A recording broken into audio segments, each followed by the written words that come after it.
And hello again, everyone. Welcome to another edition of Frazier and Deeter's Business Speed. I'm John Ray alongside Roger Lusby. Roger.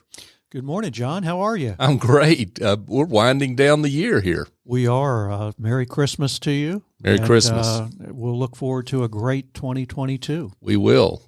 Hopefully we'll be a little even less pandemic free or something along that. I don't know what we are right now. I don't know. I think we're going to probably have a third COVID tax season, but we'll have dear. to see.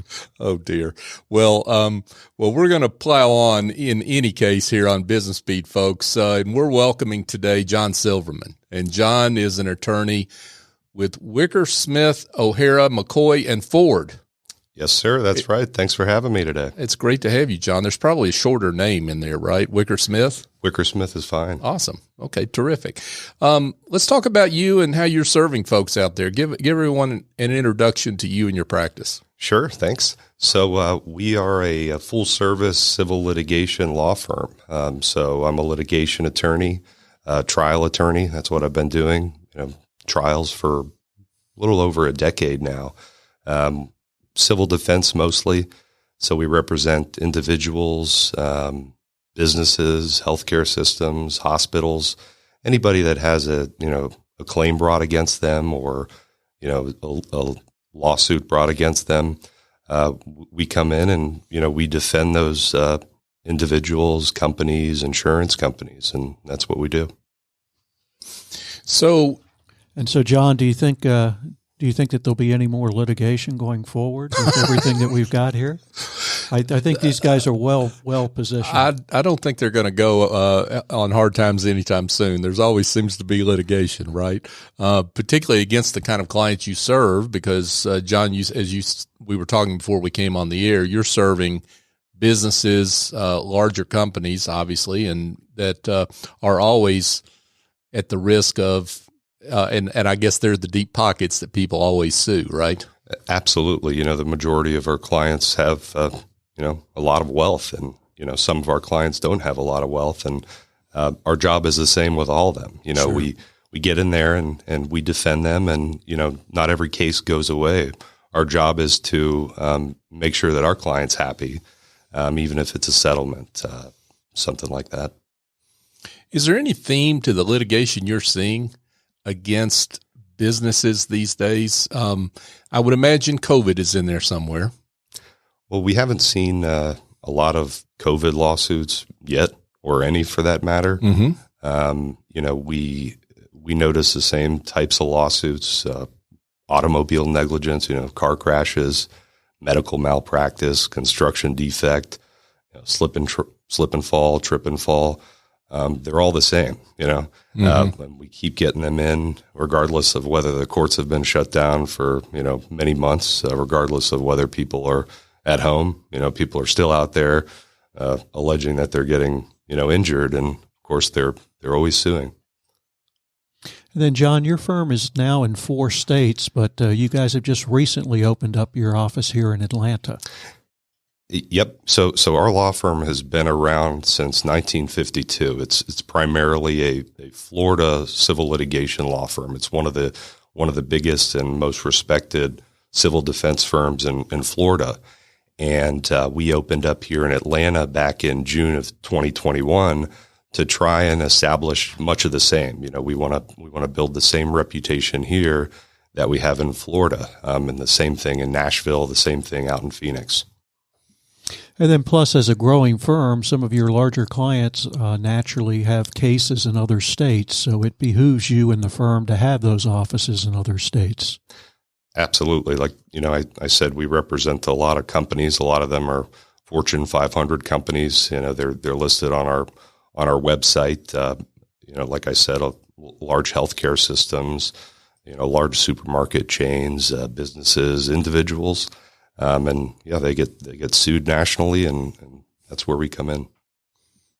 Let's talk, Jon, about what companies need to do to prevent getting sued in the first place. I mean, you're happy to help them when they do, but you'd also like for a lot of them to maybe avoid some of the mistakes you see when that litigation starts, that I'm sure you look at things and say, hey, you could have avoided this if you had only done whatever. And let's talk about what some of those whatevers might have been. Sure, absolutely. Great question. So, a lot of the larger companies that we represent, they all have their own internal policies, and obviously they want their employees to follow those to the T.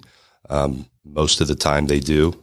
Sometimes there's an anomaly, but we're always happy to do that. We're always happy to be there for our clients, even when they're not getting sued. They know with a firm like ours and attorneys like ours, they can pick up the phone and, kind of pick our brain if they have an issue, not necessarily a claim, but are saying, what do we do in this situation? What do we do in that situation? Short answer to your question, there's really nothing you can do to prevent being sued, unfortunately. It happens. Sometimes the lawsuits are disposed of and nobody hears about it. Sometimes we settle them for nominal amounts. Sometimes we settle them for large amounts. Sometimes there's nothing we could do about it. So we have to march forward and have a jury decide the issues. So that's kind of what we're working with. Got it. And talk a little bit about, I guess the insurance defense part of what you do, because that's a big piece, as we were talking earlier. You're really on the other side of, as you were saying, the firms that everyone sees advertised on the buses and billboards and television. Sure. So, and especially here in Atlanta, every time you open your eyes out in public, you're going to see, law firms advertising. And we're kind of on the other side of that. With the insurance defense types of cases, we are retained by the insurance companies, but we represent the individuals. We represent the insureds. And we have to make sure that we are, defending them aggressively, and make them comfortable knowing that they can, come to us and be forthcoming with what happened. So absolutely, we're on the other side of it. We're on the insurance side of it. And you hear a lot of things, in marketing materials about insurance companies. And we're kind of on the other side to dispel some of those myths.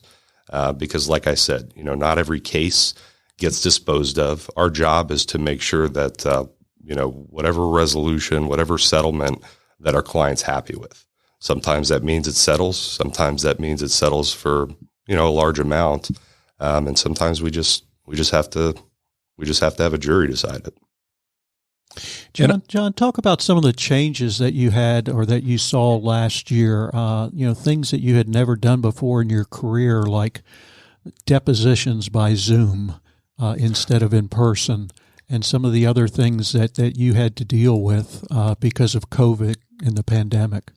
Sure, Roger. So, before COVID, basically the courts shut down in Florida and Georgia back in March of 2020.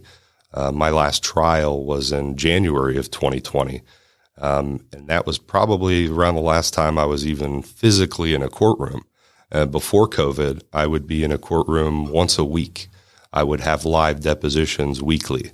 They're picking back up now with live depositions, but there was a good period probably between March of 2020 and, early 2021 where everybody, just flat out refused to do anything in person. So, when everything's done over Zoom and, sitting in front of a computer, everybody's in separate buildings, separate cities sometimes, it takes a lot of the dynamic away of, a deposition or a court hearing where everybody's in the same room and you can pick up on people's emotions, and you can, kind of see what they're doing with their hands, and you can kind of tell, those indicators, whether someone's being truthful or not. With this Zoom, it takes a lot of that away. But we still do it. We have to just make do with, Zoom for now, but definitely there's a change in dynamic. Yeah, I was going to ask you how much of that, what has changed during the pandemic is going to stay. And what I hear you saying is you're really interested in having those depositions and those court appearances in person because you learn a lot more about who you've got on the other side of the table. Oh, absolutely. And additionally, there's a comfort level there when somebody has to, sit down at a desk with a table full of people wearing suits. The court reporter's there. They have to raise their right hand right in front of the court reporter and take that oath. There's a lot more to that than via Zoom, where a lot of that's taken away. Sometimes these people are doing their depositions from loud rooms. Sometimes in the car, they have these funky backgrounds. But yeah, we want to get back to live as soon as possible. Yeah, I can see how that would be. And there's an atmosphere that hopefully shakes out the truth a little easier. Exactly. Yeah. Yeah. Folks, we're here chatting with Jon Silverman, and Jon is a attorney, civil defense attorney with Wicker Smith. So Jon, talk about the, when you're working and defending against these firms and that are well advertised, do some come with, when you see a particular firm at the top of a legal brief, is there a judgment that you make based on, do firms have reputations that come to you that maybe you don't share on a show like this, but that you've got an idea of what that case how that might unfold based on your past experience with that firm? Absolutely. 100%. There are certain firms that specialize in certain types of litigation. There's certain firms that have a reputation for handling, very high exposure cases. There are firms that, kind of operate on the lower level. But it's all dependent on the attorneys we're working against. It's usually different in every case because there's so much litigation in Atlanta. There are so many attorneys in Atlanta, even a lot of these bigger law firms. So it's dependent on each case, but we could kind of look at a law firm name when we get a case in and kind of come to our own conclusions. Sure. But of course, each case has its own merits, and for sure, and that's ultimately what's most important, I would think. Yeah, for sure. What is the and again, as Roger just said, every case is different. Applies to the question I'm going to ask. The whole decision to continue to trial, to settle, how do you talk a client through that? Again, I know every case is different, but with that aside.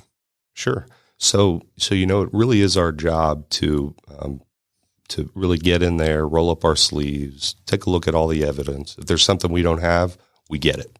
And our job is to make sure that our client can see the 2x4 coming. We give them the spectrum of A to Z. This is best case scenario. This is the worst case scenario. And we put it in their hands. And we're here to answer any question they might have. If there's a question that hasn't been answered, we get back into discovery and we get that information and we make sure we're able to answer it for our clients. And like I said, for the most part, our clients are individuals and businesses, and they trust our judgment. They trust the judgment of our law firm because we have a reputation for being trial attorneys. We're not afraid to take cases to trial. We're just doing what's in the best interest for our client, and they know that, so they trust our judgment. And as the courts have now opened up, Jon, there's still got to be a great backlog that they're facing. Any idea on what that looks like at the present, or? Great question, because there clearly is a great backlog. I don't know the answer. I know a lot of people wish they knew the answer, but like I said before, the lawsuits have kept coming in, and they haven't. On the other end, the older cases haven't gone to trial. Right. Haven't had dispositive motions heard. So they're kind of in the queue. So obviously, there are more and more and more cases right now on all the judges' dockets. So I don't think there's a clear solution, but I think decision will probably be made, maybe sometime in 2022, what to do with that, whether it's, some type of reform at the local, the state, and superior court level, but no solution yet. Does that factor in right now to the advice you give clients about how to handle a case? Is just that huge backlog that you don't know the length of? Sure. So pre-COVID, if we have a like a date certain trial date, we would tell them, hey, this is when we have to make that decision by. Now with the backlog and a lot of these cases don't even have orders in to tell us when the cases might be going to trial. We really don't know. So, we have to tell them we don't know when this case will go to trial. Pre-COVID, just a general case that we would handle could go on for a year, could go on for 2 years, could go on for 3 years before we would even have a trial. Now I don't know if it's that clear, if it's going to be a lot longer before these cases are going to trial. But definitely, we make sure that our clients are informed of that. And, it also provides leverage with mediations and arbitrations, where it's not so easy for the other side to say, fine, we'll take this to trial. We know it's right around the corner. And we don't have that anymore. We don't have that threat. We're still prepared to take it to trial whenever it's set for trial. But we don't know when that will be. So you've got some litigation that's easier to settle, it sounds like, or at least get into alternative dispute resolution or something, as opposed to the threat of going to trial anytime soon. Oh, absolutely. Any claim that we get from a client, we could have a client where we're getting claims that have exposure of hundreds of dollars. We have the same clients that have claims with potential exposure of, 8 figures. Mm-hmm. So certainly it's, sometimes it's easier to get rid of those, get rid of some of the smaller cases that aren't such high exposure, especially during this time where, nobody knows when they might have might get their own jury trial to decide the issues. Yeah, for sure.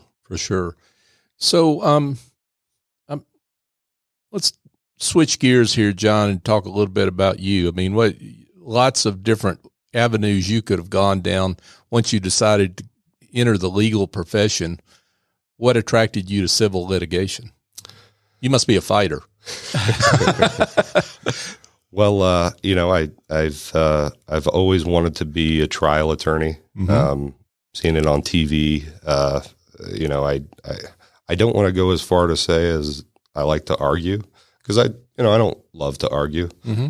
Can I argue? Yeah. Mm-hmm. But that's not what I got into it for. I started my legal career as a public defender down in Fort Myers, Florida. Mm-hmm. Even before that, I did a couple of internships while in law school at the Miami-Dade Public Defender's Office. Mm. So, seeing some of these public defenders that have, thousands of cases on their own, and they're they're going to trial weekly, that just really appealed to me. Mm-hmm. So that's why I started off, in criminal trials.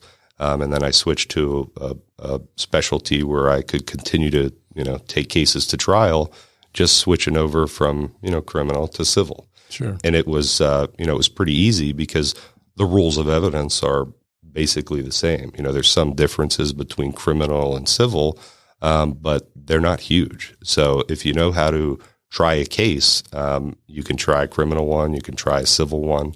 And, up here in Georgia, the rules of evidence are pretty similar to the Florida rules. So it's been really easy to kind of hit the ground running since opening the office here in Atlanta and back in June.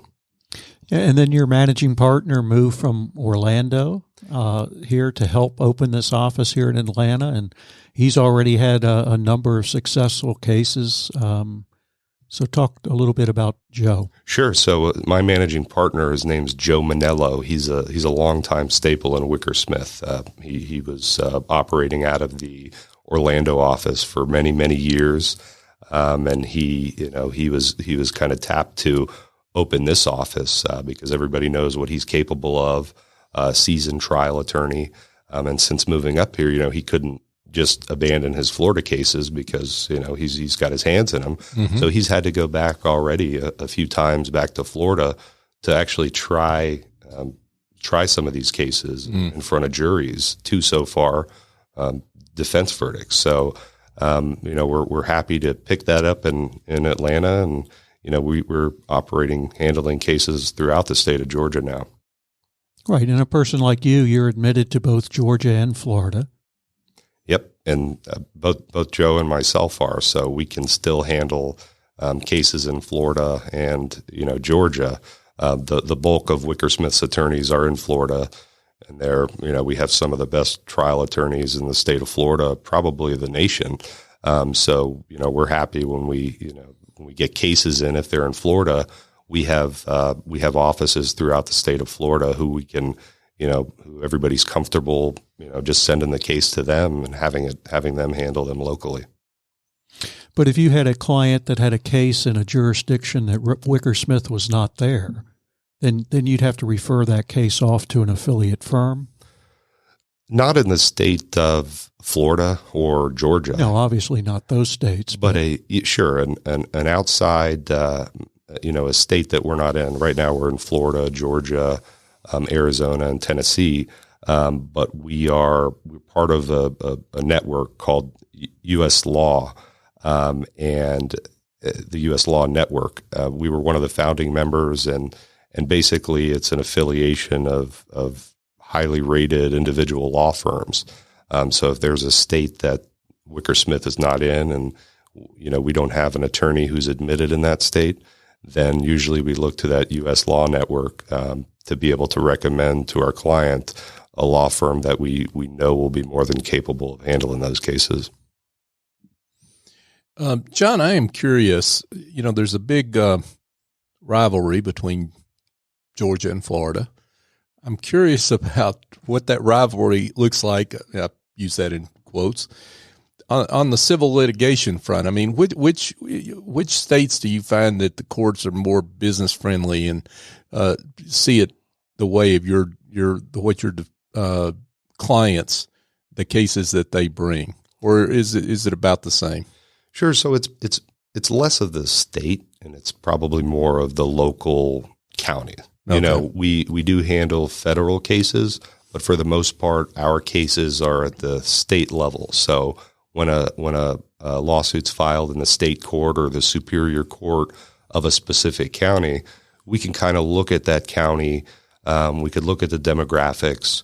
We could look at recent election results and kind of gauge where we think the case would end up.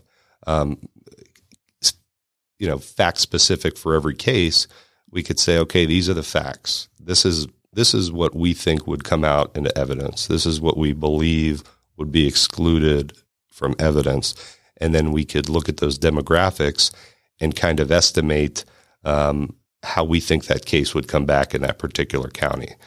So these election results, the census, demographics, those are all key indicators of how we see cases, coming back.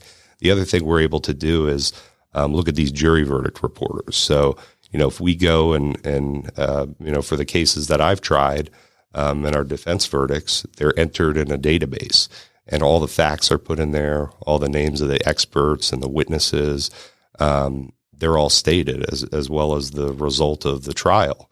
And it's not just for us, it's so that other attorneys, nationally or at the state level could see what happened with those specific facts in a specific county. So it's a pretty good tool to have in our belt. Yeah, that makes sense. Now we talked earlier about what companies can do to prevent from lessen the likelihood, better way to say it, of getting sued. What advice do you give companies once they've been sued, they're in litigation, they're working with you? What's the best way to work with their defense counsel to make that help that litigation come out the way they want it? Sure. So a lot of especially the larger companies, we are dealing directly with their personal counsel or their corporate counsel. Mm-hmm. And every client of ours is different. They all have their own specific guidelines. that we have to follow. So, sometimes we're dealing directly with that general counsel, and just like I explained before, where we're providing them that spectrum of A to Z, best case scenario, worst case scenario, in our opinion.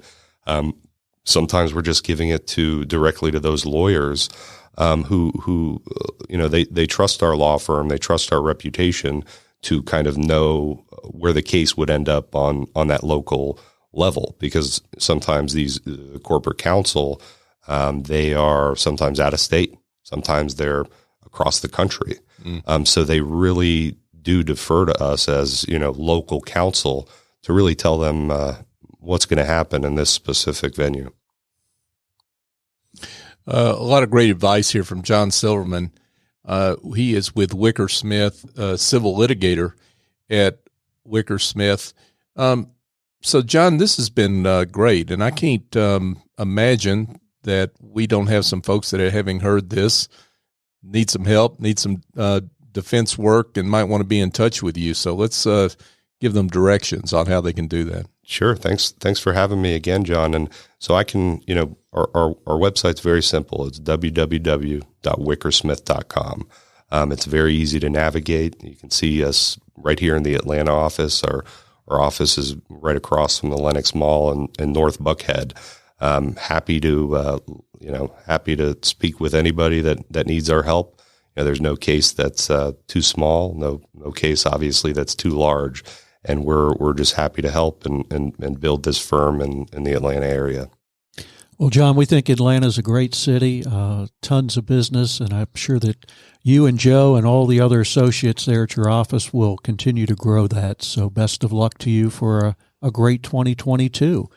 And John, wishing you a great 2022 as well. You too, Roger. Absolutely. The same to you, and continued success to you and Frazier and Deeter. And speaking of Frazier and Deeter, we need to remind everyone that Frazier and Deeter, sponsor of Business Beat, is an award-winning top 50 accounting and advisory firm, headquartered here in Atlanta, but with offices not just across the U.S., but also in the U.K. 2 in the U.K. now, right? We are in the U.K. as well. Yeah, with 2 offices, not just one, I think. Well, they will hopefully combine at some point in time. Okay, I got you. Yes, that's correct. I know. I've always got to keep up with it, folks, because Frazier and Deeter is on the move. And with a lot of tax, of course, but audit, accounting, and advisory services as well to serve the emerging needs of clients as they evolved. And just another little shout out that Frazier and Deeter continues to be recognized as best of the best in terms of firms to work for in the U.S. and firms for women in leadership. Frazier and Deeter, investing in relationships to make a difference. Roger, let's wrap up 2021. Well, thank you, John, and Merry Christmas to you and to all of our listeners out there. Thank you. Merry Christmas. And folks, I'm John Ray. Join us in the new year for another edition of Frazier and Deeter's Business Beat.